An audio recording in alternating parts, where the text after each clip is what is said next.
오늘 아침 일라디오. 일찍 찾아온 봄 날씨에 과수나무도 꽃을 일찍 피우기 시작했습니다. 평년보다 2주 가까이 빨리 피는 꽃도 있을 것으로 예상된다고 하죠. 걱정스러운 건 꽃이 피는 시기와 꽃샘 추위가 맞물리는 건데요. 이렇게 되면 수정이 잘 안 될 수 있고, 그러면 열매를 잘 맺지 못하거나 과실 품질이 떨어질 수 있습니다. 농가에서도 이런 변화에 철저한 대비가 필요하겠죠. 방상팬이나 미세 살수 장치 같은 기구들이 잘 작동되고 있는지 미리 점검하시고요. 만약에 피해가 발생할 경우에 수정벌을 이용하거나 인공 수분을 통해서 과수 결실량을 높이는 방법도 알아두셔야겠습니다. 지역에 따라 가까운 농업기술센터에서 인공 수분 기계를 무상으로 대여해 주는 곳도 있다니까요. 이런 도움 받아보시는 것도 좋겠죠. 과수나무의 꽃 피는 시기, 한 해 농사를 결정지을 중요한 때입니다. 기상 여건과 꽃눈의 발육 상태를 잘 살펴서 올해도 달고 맛있는 결실을 맺을 수 있기를 바랍니다. 4월 7일 수요일, 오늘 아침 일라디오 출발합니다. 저는 아나운서 김재홍입니다.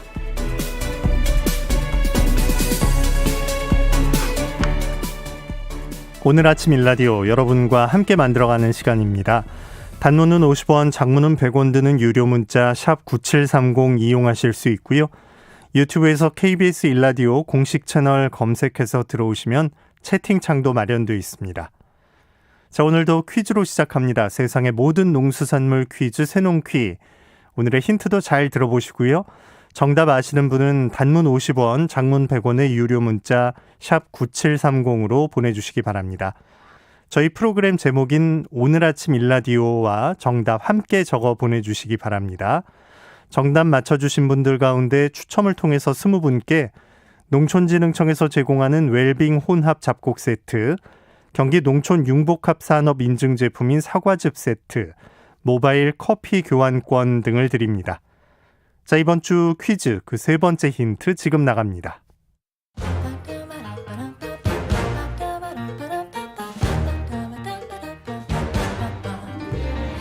우리 땅, 우리 바다에서 자란 맛있고 건강한 우리 농수산물 이야기가 있습니다. 세상의 모든 농수산물 퀴즈, 새농퀴. 안녕하십니까? 퀴즈 내는 성우 송기원입니다. 울퉁불퉁 재밌게도 생긴 이것은 처음 씹었을 때 톡 하고 터져 나오는 맛도 좋지만 씹으면 씹을수록 바다 내음이 느껴져서 그 매력에 한 번 빠지면 헤어나올 수가 없습니다. 이것은 물에서 사는 더덕이라는 의미의 이름을 가졌는데요. 맨 앞에 붙어있는 미는 물의 옛말이죠. 이름처럼 수분이 많이 들었고요. 글루코겐 함량이 높아서 에너지 대사를 활발하게 해줍니다. 이것을 콩나물과 함께 찜으로도 많이들 즐기시는데, 이렇게 먹으면 맛도 좋지만 단백질이 많은 이것과 비타민이 풍부한 콩나물이 만나서 영양의 균형도 이룰 수 있습니다. 자, 입맛을 잃기 쉬운 봄, 아삭한 콩나물과 오도독 씹는 맛이 좋은 이것으로 오늘 저녁 맛있게 한상 차려보시면 어떨까요? 정답 아시는 분들은 단문 50원, 장문 100원이 드는 유료 문자 샵 9730으로 보내주세요. 20분께 행운의 선물을 드립니다.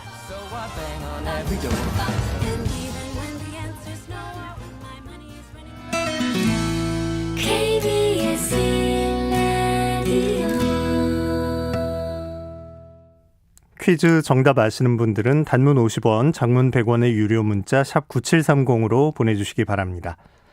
해외 농업 소식으로 이어갑니다. 나라 밖에서 화제가 되고 있는 농업 소식들 조윤주 외신캐스터와 함께합니다. 안녕하십니까? 네, 안녕하세요. 네, 자연재해 소식부터 알아보죠. 인도네시아와 동티모르의 홍수와 산사태로 수백 명의 인명피해가 났다고요?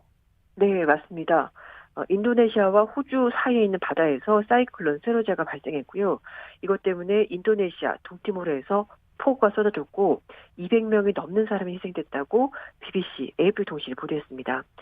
인도네시아와 동티모르 재난당국은 홍수와 산사태 사망자가 6일 오후 기준 120명이고 실종자가 100명 이상이라고 밝혔는데요.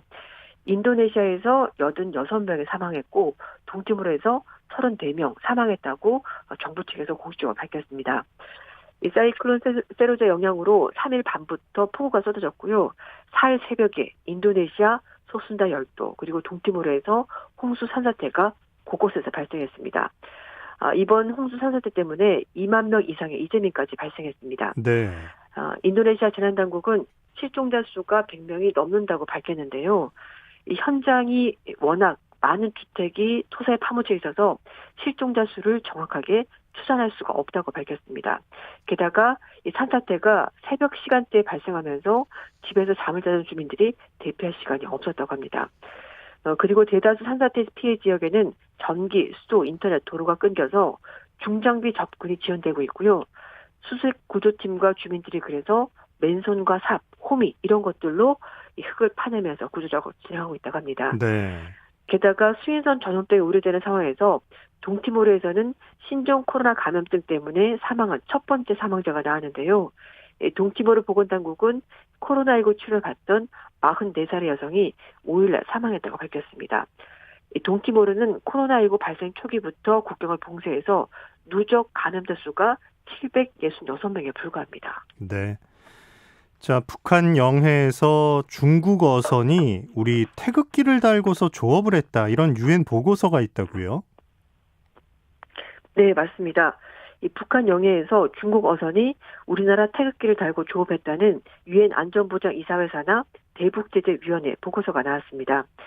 이 해당 중국 어선이 북한 당국과 어업 조업권을 불법적으로 거래한 것을 숨기기 위해서 이런 행위를 벌인 것으로 유엔이 보고 있는데요. 유엔 안보리는 북한으로부터 조업권을 구매하는 것을 금지하고 있습니다. 지난달 말에 안보리사나 대북제재위원회가 발표한 전문가패널 보고서에 따르면 작년 10월 북한 영해에서 1,800톤급의 어선인 린유언 0002가 조업을 했다고 합니다. 린유언 0002는요 태극기와 중국 국기를 함께 개항한 상태였다고 하는데 전문가 패널은 린유언 0002가 한국 어선이 아닌 것으로 확인했습니다. 이 한국 선박이 아닌데도 태극기를 개항한 것은 금지된 사항이고 이걸 어긴 겁니다. 그리고 배에 타고 있었던 13명의 선원 모두가 중국인이었는데요. 관련 법규에 따르면 한국 선박은 겉면에 식별이 가능한 크기로 배 이름을 한글로 표시를 해야 되는데 네. 해당 선박은 한글로 된 선박 명표기가 없었다고 합니다. 그리고 우리 정부 측에서도 린유연 0002라는 어선이 등록되지 않았고 출항, 입항 기록이 없었다고 전문가 패널에 답변을 했다고 합니다. 네. 아까 조업권 불법 거래란 말이 있었는데 그러니까 북한이 중국 어선에게 조업을 할 수 있게 허가를 해줬다는 뜻인가요? 네, 맞습니다. 전문가 패널은 이번 사례에 대해서 이 북한으로부터 조업권을 사들인 중국 어선이 국제사회에 이걸 드러내지 않기 위해서 태극기를 개항한 것을 보고 있는데요. 유엔 안보리가 2017년 북한으로부터 조업권 구매를 금지한 만큼 어떤 형태로든지 북한 영해에서 조업하는 것은 제재 위반 사항에 해당합니다. 네. 작년 9월 달에 전문가 패널의 중간 보고서에 따르면 북한은 중국 인터넷 사이트에 조업권 판매 광고까지 냈던 것으로 나타났습니다. 북한 경제는 유엔 경제제재 여파 때문에 수출 수입이 타격을 받고 있는데요. 유엔 안보리는 2016년 11월 달부터 북한의 광물 수출을 제한하고 금융 제재를 강화하는 내용의 대북 제재 결의안 2321호를 채택했습니다. 이후에 북한의 2018년 대외 교역은 28억 4천만 달러로 전년 대비해서 거의 반토막이 났고요. 북한의 주력 수출 품목인 석탄을 비롯한 광물성 생산품은 무려 92.4%나 감소했습니다. 중국은 자국 어선의 북한 조업권 거래 행위 사례에 대해서 정보의 정확성이 부족하고 구체적인 증거가 없어서 추가적인 조사가 불가능하다는 입장을 밝혔습니다. 네. 자, 미국 하원이 그 유럽연합이 미국산 위스키에 부과한 관세를 철폐하기 위한 방안을 좀 모색해야 한다. 이런 내용을 정부 쪽에 촉구했다고요? 네, 맞습니다. 민주당의 존 야무스 의원, 공화당의 앤디바 의원 등 포함해서 이제 미국의 하원 의원들이 캐서린 타이 무역대표부 대표에게 서한을 보내서 유럽연합과 영국이 미국산 위스키에 부과하는 관세가 오늘 6월부터 2배가 되는 50%가 될 것이라면서 미국산 위스키에 부과된 관세를 철폐하기 위한 방안을 모색해달라 이렇게 정부 측에 촉구했습니다. 의원들은 관세가 부과되면서 유럽연합에 수출한 위스키가 37% 감소했고 영국에 수출한 미국 위스키는 53%나 감소했다고 주장했습니다. 미국과 유럽연합이 지난달 항공기 보조금 분쟁으로 부과했었던 관세를 유예하기로 합의한 것이 증류주 관세 철폐로 이어지길 바란다면서 코로나19로 고통받고 있는 식당, 술집, 양주장의 회복에도 도움이 될 것이라고 강조했습니다. 한편 미국의 증류주협회 관계자는 미국산 위스키 생산자들이 오랫동안 무역 분쟁으로 충분한 고통을 겪었다면서 6월부터 유럽연합이 관세를 인상하게 되면 회복할 수 없는 피해가 발생할 것이라면서 관세 철폐를 강력히 요구했습니다. 네. 그러니까 이전 정부 때 정책이 지금 이 상황을 좀 불러왔다 이런 걸 이렇게 분석을 하고 있는 건가요? 네. 미국이 미국 우선주의를 표방했었던 트럼프 전 행정부 때 전통적인 동맹인 유럽연합과 무역 갈등이 시작이 된 건데요. 미국 상무부는 2018년 3월 달에 국가 안보를 이유로 유럽산 철강, 알루미늄 제품에 각각 25%, 10% 관세를 부과했습니다. 그러면서 유럽연합과 미국 사이에 무역 갈등이 시작이 된 건데요. 여기에 맞서서 유럽연합은 같은 해 6월 달에 버번 위스키, 리바이스 청바지, 할리 데이비슨 오토바이 등 미국을 상징하는 제품에 대해서 보복 관세를 부과하면서 맞대응에 나선 겁니다. 네네. 현재 조 바이든 행정부 관리들은 유럽연합과 영국산 철강, 알루미늄 제품에 관세를 부과하는 것에서 그래서 지금 현재는 엇갈린 반응이 나오고 있는데요. 미 상무장관은 해당 관세가 미국의 철강 업계를 보호하는데 효과적이다라고 밝힌 반면에 미 무역 대표부 대표는 자국 철강 산업을 보호하려면 중국을 필두로 한 철강, 알루미늄 추가 생산을 줄일 국제적인 해결책이 필요하다 이런 입장을 가지고 있다고 합니다. 네. 자, 미국 얘기 하나 더 들어보죠. 플로리다주에 폐수를 가득 담은 저수지가 있는데 그 벽에 균열이 생겨서 폐수가 유출될 우려에 처해 있다고요? 네, 그렇습니다. 미국 플로리다주 매너티 카운티의 폐수 저수지에 벽에 균열이 생기면서 유출되는 사고가 벌어졌습니다. 혹시라도 이 저수지 벽이 무너지게 되면은 주변 농지 등이 폐수 때문에 큰 오염을 입게 되는 건데요. 플로리다 주지사가 전날 저수지 주변의 고속도로 일부를 폐쇄를 했고 그리고 300여 가구에 대해서 또 근처 교도소 수감자에 대해서 긴급 대피령을 내렸다고 합니다. 현지 시각 4일에 저수지 폐수를 근처 항구로 빼내는 작업도 같이 진행을 하고 있는데요. 6m 높이의 저수지 벽이 무너지게 된다면 몇 분 만에 23억 리터의 물이 방출이 되면서 근처 마을, 도로가 최대 1.5m까지 잠길 수 있다고 합니다. 네. 당국은 저수지 폐수를 퍼올려서 근처의 항구인 포트 매너티로 옮기는 작업을 벌이고 있다고 하는데요. 저수지에는 질소 수치가 높은 산성물이 가득 채워져 있다고 합니다. 독성은 없긴 합니다만 질소 수치가 높으면 조류가 빨리 자라서 물고기가 죽게 되고요. 물에는 방사능이 함유된 폐기물인 인산 그리고 자연 생산된 여러 가지 방사능 물질인 라듐, 우라늄 이런 것들이 포함되어 있다고 현지 언론들이 보도했습니다. 네. 자, 인도와 파키스탄 간의 무역이 2년 만에 부분 재개된다고요? 네, 그렇습니다. 파키스탄 언론 보도에 따르면 파키스탄 재무장관이 경제조정위원회를 열어서 인도산 설탕 50만 톤의 수입을 승인했다고 밝혔습니다. 파키스탄은 이어서 면화도 인도로부터 수입할 예정이라고 하는데요. 파키스탄은 최근에 설탕 면화대의 가격이 가파르게 오르면서 물가 상승 압력을 받았습니다.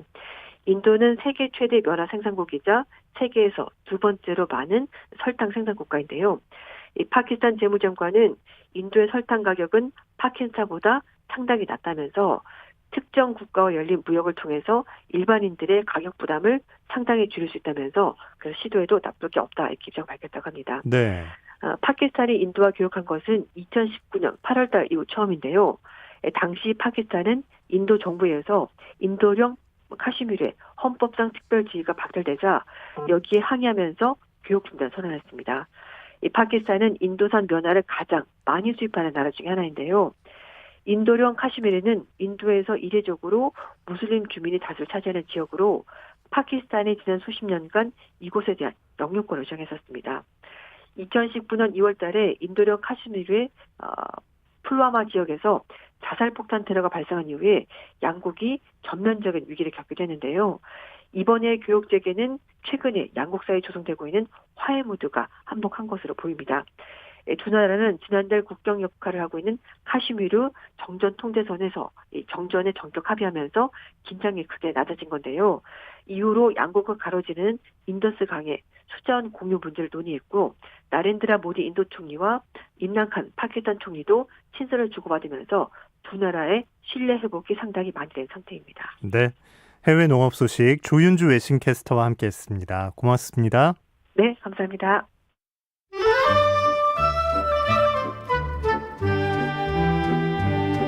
아침을 깨우는 정겨운 이야기가 있습니다.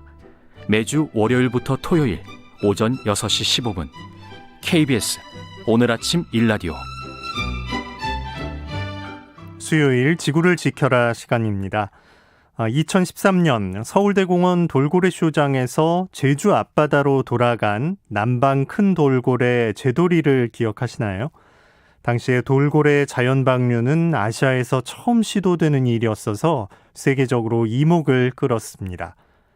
최근에 동물권에 대한 관심이 높아지면서 수족관에서 사육되는 돌고래들을 바다로 돌려보내라는 시민들 목소리가 높아지고 있는데요. 자연 방류라는 게 쉽지 않은 일일 뿐더러 적응을 못하거나 다시 포획되는 경우도 있다고 합니다.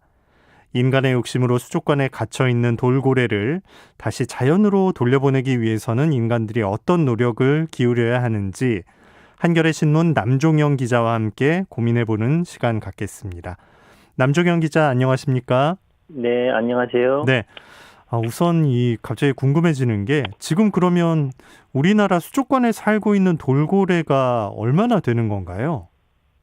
예, 우리나라에서 돌고래 쇼가 처음 있었던 게 1984년 가천 서울대공원에서 있었거든요. 그때 네. 3마리였는데 2021년 현재 지금은 수족관이 총 7곳 그리고 27마리가 지금 수족관에 갇혀 있습니다. 많을 때는 한 40마리도 넘는 적이 있었습니다. 2021년에 27마리가 우리나라 수족관에서 그 안에 이제 헤엄을 치고 있는 건데 그러면 그동안에 그 안에서 이제 그 생을 마무리한 돌고래들도 많이 있었겠네요. 네. 최근 해양수산부가 통계를 냈는데 최근 한 5년 동안 한 20마리가 수족관에서 생을 마감했다고 해요. 그리고 1984년부터 이렇게 집계를 하면 아주 정확한 통계는 없지만 한 70에서 80마리 정도가 수족관에서 폐사한 것으로 추정이 됩니다. 예. 우리가 원래는 이제 땅 위에 사니까 수족관에 처음 가봤을 때 그 놀라움은 참 잊기 힘든 경험이긴 한데 이 돌고래가 그 수조 안에서 산다는 건 어떤 기분일까요? 돌고래 그 생활 습성에 대한 이해가 좀 필요할 것 같은데요. 네. 제가 제주도 남방 큰돌고래, 그러니까 제돌이가 제주도에 사는 남방 큰돌고래인데요. 제가 이 현장 조사에 동행한 적이 있어요.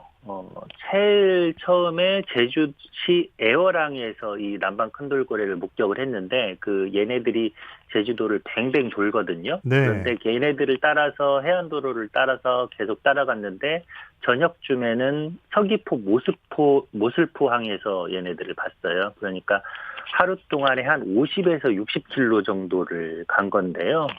이렇게 많은 거리를 다니는 돌고래들이 수족관에 갇히게 되면은 좀 힘들겠죠. 그리고 얘네들을 따라다녀 보니까 그냥 한두 마리가 쭉 가는 게 아니라 한두 마리가 있기도 하고 다시 한 대여섯 마리가 있기도 하고 한때는 20마리 정도 모이기도 하고 이런 현상을 피션 앤 퓨전, 그러니까 이합집산이라고 부르는데요. 네. 이렇게 사회적인 생활을 하면서 다니는 종입니다. 그런데 수족관에 한두 마리, 두세 마리 정도 이렇게 콘크리트 수조 안에다가 가두어 놓으면 아무래도 이런 사회적인 생활을 할 수 없기 때문에 본성에 어긋나겠죠. 이런 걸 이제 이해하면서 또 돌고래는 워낙 또 지능도 높다고 알려져 있잖아요. 네. 이게 정말 그 동물 같지 않은 느낌을 받으니까 얘네가 진짜 이 안에 갇혀 있는 게 맞나 이런 생각으로 바다로 돌려보내면 어떨까 이런 생각을 처음에 하게 된 것 같은데 이 자연 방류는 그럼 과정이 어떻게 되나요? 예, 우리나라에서 자연 방류를 이제 지금까지 쭉 해왔는데 첫 번째는 이 돌고래들을 그 바다에 있는 가두리로 옮겨 놓습니다. 네. 그 가두리에서 그 야생 바다에 뭐 차가운 수온 그리고 뭐 바람 이런 것들에 대해서 익숙해지도록 하고요. 그 야생 바다의 가두리에서 물고기를 주는데 밥을 주는데 예전에는 냉동 생선을 줬어요. 수족관에서는. 왜냐하면 값이 비싸기 때문에 냉동 생선을 주거든요. 근데 이 가두리에서는 활어를 줍니다.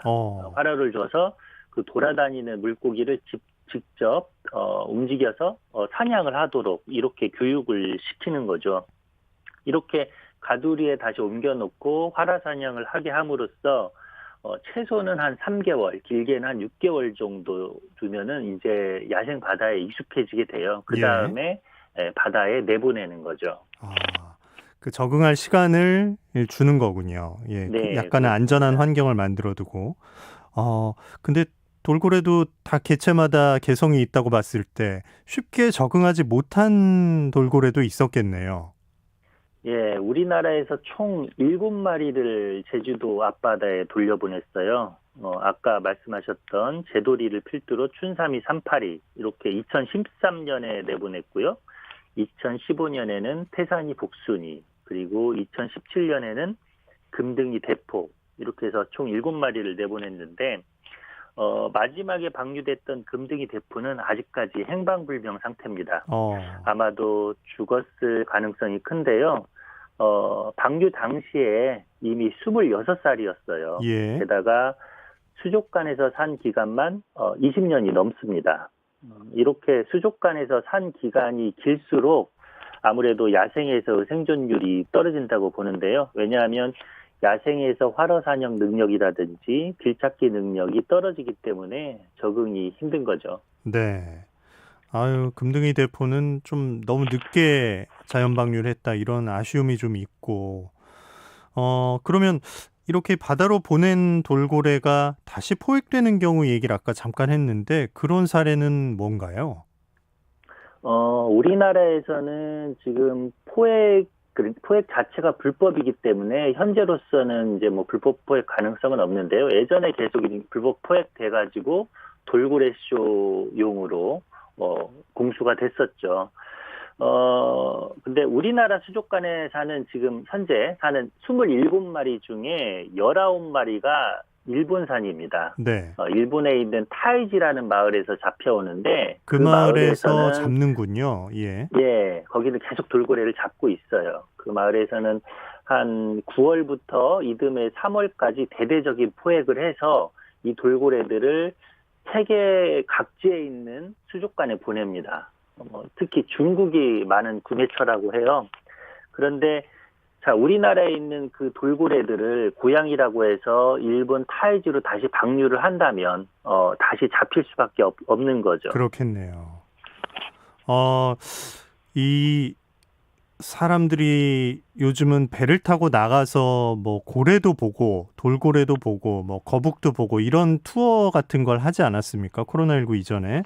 네. 이 야생 방류도 좋은데 너무 진짜 오래 이렇게 좀 갇혀 있었다거나 좀 뭔가 애틋한 마음이 들고 좀 지켜보고 싶을 때 그 차선책으로 바다 쉼터라는 개념이 존재한다고 하는데 이게 어떤 건지 좀 설명을 해주세요. 예. 일단 돌고래의 복지를 위해서는 돌고래의 삶의 질을 위해서는 야생 방사하는 게 가장 좋습니다. 제일 좋고. 그런데 예.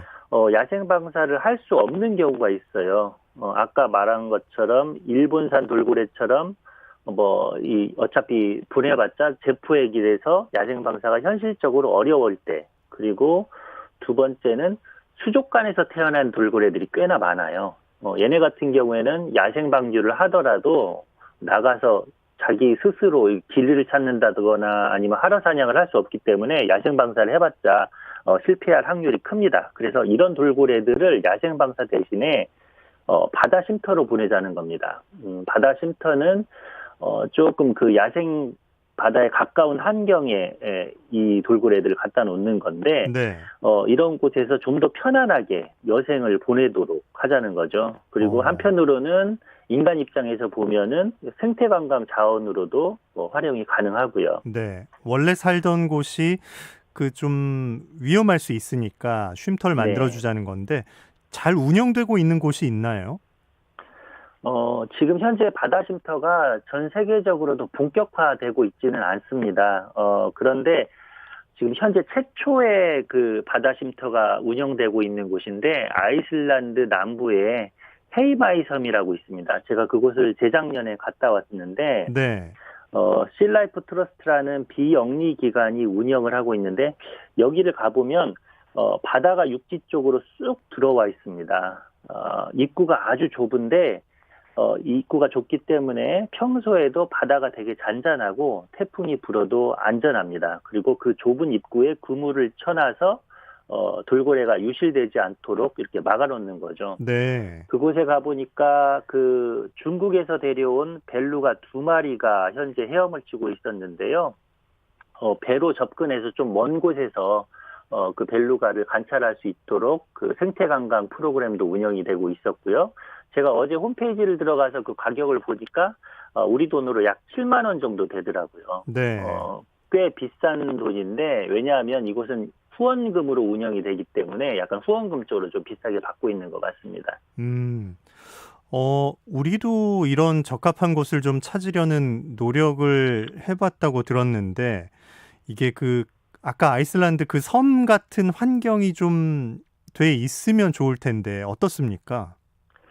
예, 거기다가 우리나라 기후 특성상 이 태풍이 잦잖아요. 예. 여름이나 가을에 태풍이 불면은 그 바다 쉼터의 시설물이 유실될 수가 있고, 그리고 돌고래가 어떻게 될지도 모르고, 이런 환경 때문에 바다 쉼터를 만드는데 그 좋은 환경은 아닐 수도 있을 것 같습니다. 그런데 해양수산부가 지난달 말에 현장 실사를 했다는 그런 뉴스가 있었어요. 바로 울산시 울주군 송정항을 현장 실사했다고 하는데 이곳 같은 경우에는 방파제로 이렇게 쳐져 있기 때문에 높은 파도를 차단할 수 있는 환경입니다. 네. 이렇게 지형은 좋긴 한데 그러면 그 항구에 접안하고 있는 배를 어떻게 해야 될까? 자칫하면 배하고 돌고래가 얽힐 수가 있기 때문에 이 문제가 좀 해결해야 될 것으로 봅니다. 네. 일단은 울주군은 바다 쉼터를 유치하겠다 이런 입장입니다. 해보겠다는 거군요. 네. 아까 돌고래들 이름을 쭉 불러주시니까 0553님께서 돌고래 이름 예쁘네요. 좁은 수족관에서 오랫동안 산 습관, 파도와 물살이 심한 넓은 바다에서 살기가 힘들겠죠. 이런 의견 주셨고요. 6726님도 듣다 보니 7, 8세 아이를 가둬둔 것 같네요. 얼마나 답답할지 인간들 욕심을 버리고 자연으로 돌려보냈으면 좋겠습니다. 에휴라고 의견 주셨습니다. 해양수산부에서 수족관 관리 계획 같은 걸 갖고 있을 것 같은데 내용이 어떻습니까? 예, 2021년에서 25년용의 그 수족관 관리 계획을 최근에 발표를 했는데요. 이 관리 계획에 따르면 앞으로 새로 설립하는 수족관은 고래나 돌고래를 사육할 수 없도록 했습니다. 이런 비극을 더 이상 만들지 않겠다는 그런 의지를 해양수산부가 천명을 했고요. 그러면 기존의 돌고래를 사육하고 있는 수족관은 어떻게 할 거냐? 여기에 대해서는 규제를 강화하는 방식으로 돌고래를 사육하지 못하도록 이렇게 하려고 한다고 했습니다. 이 가이드라인을 마련을 한다고 했는데 이 가이드라인에는 먹이주기나 만지기, 올라타기를 금지하도록 하겠다고 했어요. 네. 이렇게 되면은 체험 프로그램이나 돌고래 쇼 내용이 좀 약해지거든요. 그렇다면 수족관들이 영업을 하는 데는 조금 힘들어질 것 같습니다. 알겠습니다. 지구를 지켜라. 남종영 한겨레 신문 기자와 함께 오늘 이야기 나눠봤습니다. 고맙습니다. 네, 고맙습니다. 네, 남 기자 전화 연결할 때 상태가 그렇게 썩 깨끗하지 못했습니다. 듣기 불편하셨을 것 같은데요. 사과 말씀드립니다. 날씨 알아보겠습니다. 서울 기온이 지금 8도로 다소 서늘한데요. 낮에는 전국 대부분 지역이 20도를 넘어서면서 일교차가 크게 벌어집니다. 서울, 부산 20도, 대전이 21도, 광주 22도까지 오를 것으로 보입니다. 오늘은 황사 마스크도 잘 챙기셔야겠는데요. 대기 정체, 중국발 스모그가 더해져서 수도권과 충남, 전북의 초미세먼지 농도가 나쁨 수준을 보이고 있습니다. 일교차가 크고 또 대기 상황도 좋지 않으니까요. 마스크 잘 챙기시고 옷차림도 신경 쓰셔야겠습니다. 오늘 아침 일라디오 함께하고 계십니다. 지금 시각 6시 46분입니다.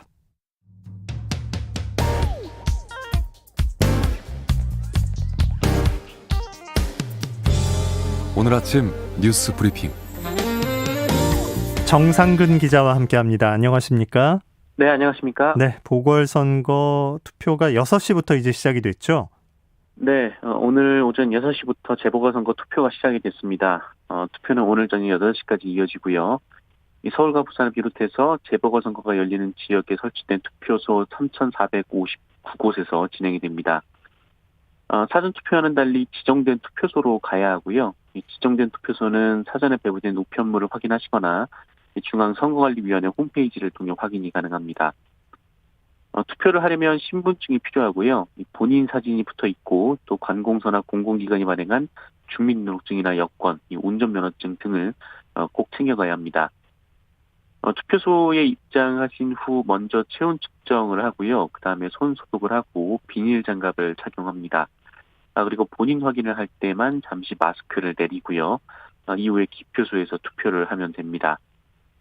이 투표소 앞에서 자신이 지지한 기호를 상징하는 손가락 인증샷을 남겨도 됩니다. 하지만 기표소 안에서 투표지를 촬영하거나 이 투표소로부터 100m 내에서 투표 참여를 권유하는 행위는 금지가 됩니다. 네, 저녁 8시까지라는 점 잘 알아두시면 좋겠고요.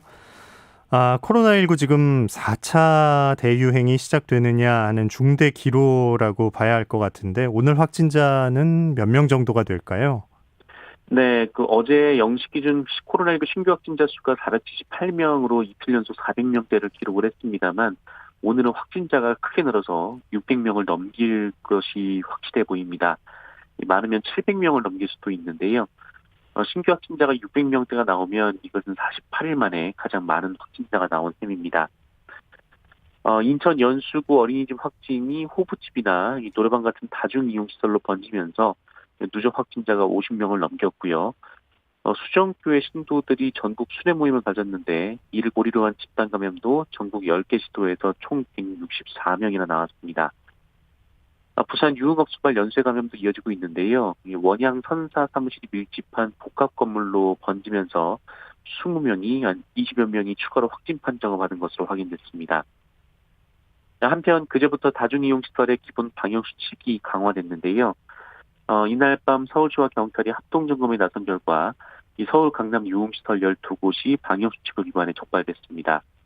이에 서울시는 유흥업체 종사자 전원에 대해서 선제 진단검사를 하기로 했습니다. 네.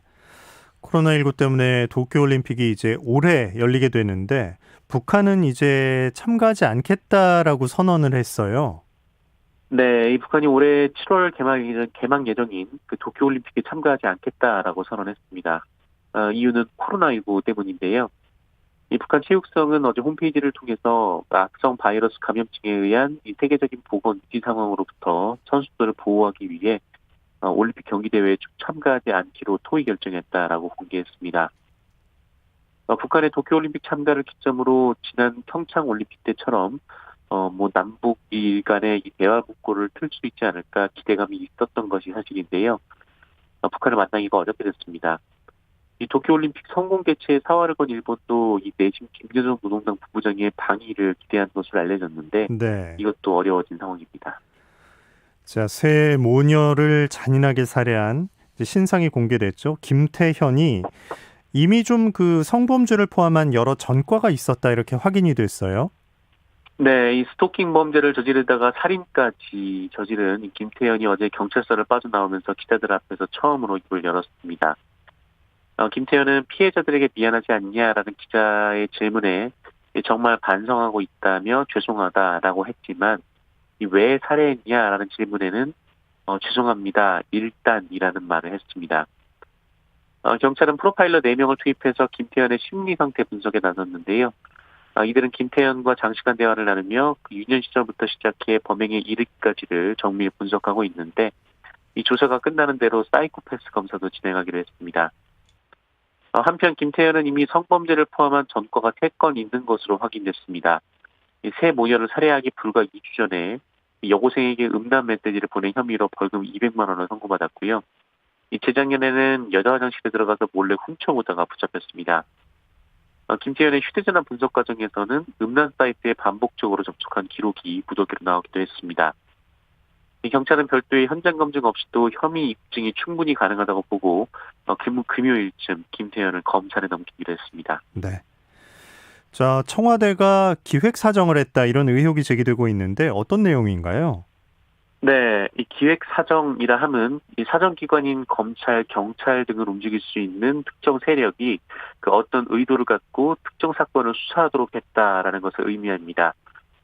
최근 일부 언론에 이 청와대가 2018년에 여론의 관심을 돌리기 위해 바로 이 기획 사정을 했고 검찰이 현재 이를 수사하고 있다라는 보도가 나오고 있는데요. 해당 보도를 종합하면 청와대가 2년 전에 김학의 사건, 버닝썬 사건, 장자연 사건 관련 보고 자료를 관련 부처들에게 제출해달라라고 요청했다고 하고요.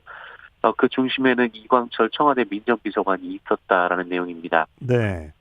하지만 청와대는 그 이광철 당시 선임행정관은 사건 보고 과정에 전혀 관여하지 않았다라면서 사실과 다른 내용이 검찰발 기사로 여과 없이 보도되고 있다라고 말했습니다. 이 박범계 법무부 장관은 검찰이 재보궐선거를 앞두고 그 일부 언론에 의도적으로 피의 사실을 흘린 것으로 의심된다라고까지 했는데요. 이것이 피의 사실 공표행위라며 이 대검과 서울중앙지검에 보고를 지시하게 됐습니다. 네. 자, 공직자들 땅 투기 의혹 관련해서 경찰이 청와대를 압수수색했다고요? 네, 경찰이 어제 청와대 경호처 오모 과장의 투기 의혹 관련해서 청와대를 압수수색했습니다. 오모 과장은 지난 2017년 9월 3기 신도시가 들어설 광명 노은사동 땅을 가족과 함께 샀는데요. 경찰은 LH 직원인 그 오 과장의 형이 이 개발 정보를 알려줬을 가능성도 수사하기 위해 LH 본사도 함께 압수수색을 했습니다. 앞서 청와대는 행정관 이하 모든 직원과 이 가족의 토지 거래 내역을 조사한 결과 이 오모 과장의 토지 매입 경위를 이상하게 보고 경찰에 수사를 의뢰한 바 있습니다. 현재 오모 과장은 의혹이 불거진 뒤 대기 발령 상태이고요. 퇴직 후 부모님을 부양하기 위해 가족과 공동 명의로 땅을 산 것이다라고 해명한 것으로 알려졌습니다. 네. 어제 저녁에는 제주에서 교통사고가 발생해서 3명이나 숨졌죠. 네, 그 어제 오후 6시쯤 제주시 아라 1동 제주대학교 입구 사거리에서 시내버스 2대와 4.5톤 트럭 1대, 1톤 트럭 1대 등 총 4대가 부딪힌 사고가 발생했습니다. 버스 2대에는 각각 30여 명씩 총 60여 명이 타고 있었던 것으로 알려졌는데요. 이 버스 승객 중 3명이 사망을 했고 1명이 중환자실에서 치료를 받고 있습니다. 이 나머지 승객 대부분도 크고 작은 부상을 입었고요. 이 트럭 운전자 2명도 크게 다쳐서 인근 대형 병원으로 옮겨진 상황입니다. 경찰과 소방당국은 제주시 방향으로 운행 중이던 화물차가 멈춰있던 버스 2대를 잇따라 부딪히면서 사고가 난 것으로 보고 있습니다. 이 충돌로 버스와 화물차가 뒤집혀 피해가 커진 것으로 보이고요. 이 경찰은 운전자와 목격자, 버스 승객을 상대로 자세한 사고 경위를 조사하고 있습니다. 네. 현대자동차가 오늘부터 일주일 동안 공장 한 곳 문을 닫는다고 하는데 어떤 이유가 있나요? 네, 지금 전 세계적으로 이 차량용 반도체가 부족해서 난리입니다. 그 예측 실패로 공급이 수요를 따라가지 못하고 있기 때문인데요. 이로 인해 코나와 아이오닉을 생산하는 이 현대자동차 울산 1공장도 일시적으로 문을 닫기로 했습니다. 이뿐만 아니라 국내 판매 1위 세단인 그랜저와 소나타를 생산하는 아산 공장도 휴업을 검토하고 있습니다. 이로 인해 지난달 판매량 9,000대를 넘긴 그랜저 차량 인도 일정에도 차질이 불가피해 보이고요. 이 아반떼를 주력 생산하는 울산 3공장이나 이 소렌토 등을 생산하는 기아 화성 공장은 특근을 줄이거나 없앴습니다. 이 문제는 이 상황이 언제 끝날지 모른다라는 데 있는데요. 이 장기적으로는 내년까지 수급난이 길어질 수도 있다라는 예측도 나오고 있습니다. 때문에 이 모처럼 회복되고 있는 국내 완성차 실적에도 부정적인 영향을 미치는 건 아닌지 우려가 나오고 있는 상황입니다. 네. 뉴스브리핑 정상근 기자와 함께했습니다. 소식 고맙습니다. 네, 고맙습니다. 자, 오늘 수요일이고 서울 부산 재보궐선거가 있는 날입니다. 4999님, 오늘 아침 일라디오 잘 듣고 있습니다. 매일 출근 전에 밭에 나와서 라디오 듣고 텃밭 관리할 때가 제일 행복하네요 하셨고요. 7784님, 라디오 들으면서 다양한 정보 얻을 수 있어서 좋습니다 하셨습니다. 청취자 여러분께 감사의 말씀드리고요. 오늘 아침 일라디오 아나운서 김재웅이었습니다. 저는 내일 아침 6시 15분에 다시 찾아오겠습니다. 고맙습니다.